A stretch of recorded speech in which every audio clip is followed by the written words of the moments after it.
बंद करा, जिथं असेल तिथं बसा. आता उशिरा येऊन दुसऱ्याला लोटा.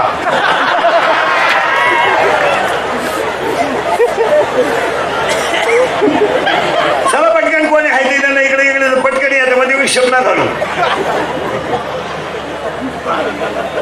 पहिला म्हणलं आता बसा तिथंच, जिथे जागा मिळेल तिथे बसा. बरं झालं आल्या,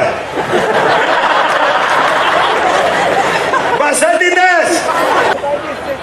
थोडं फिरव ना, पण ते मशीन जवळचं ते बॉक्स आतमध्ये फिरव, फिरव आतमध्ये. एका मिनिटात आवाज येईल. फिरव, आला आवाज.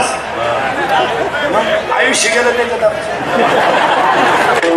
ते कधी बी त्याला द्यायचं. मोठ्या समाजाला हे कुठानेच करायचं.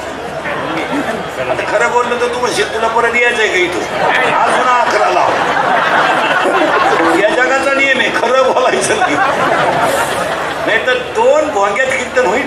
एक भोंग तिथं बांधायचे इकडं पाहिजे. पटकन पहा काहीतरी काय होईल. होय मान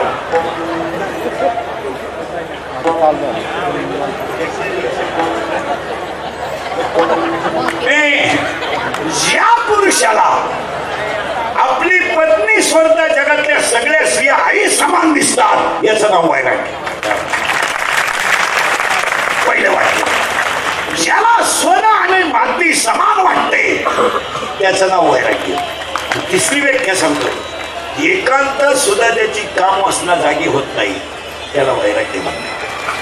कीर्तनाला दरिद्र्यावानी बसायचं नाही, तोंड सोडून मिळून द्यायचं नाही, गाडीला हात लावा, डोक्याला हात लावा, आपल्याकडे ते यायचं नाही. दरिद्री पण आपल्याकडे चालत नाही.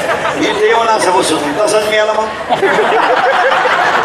आपल्या कीर्तनाला ते तोंड सोडून द्या, कुठे घेवर करा, ते आपल्याकडे चालतच नाही.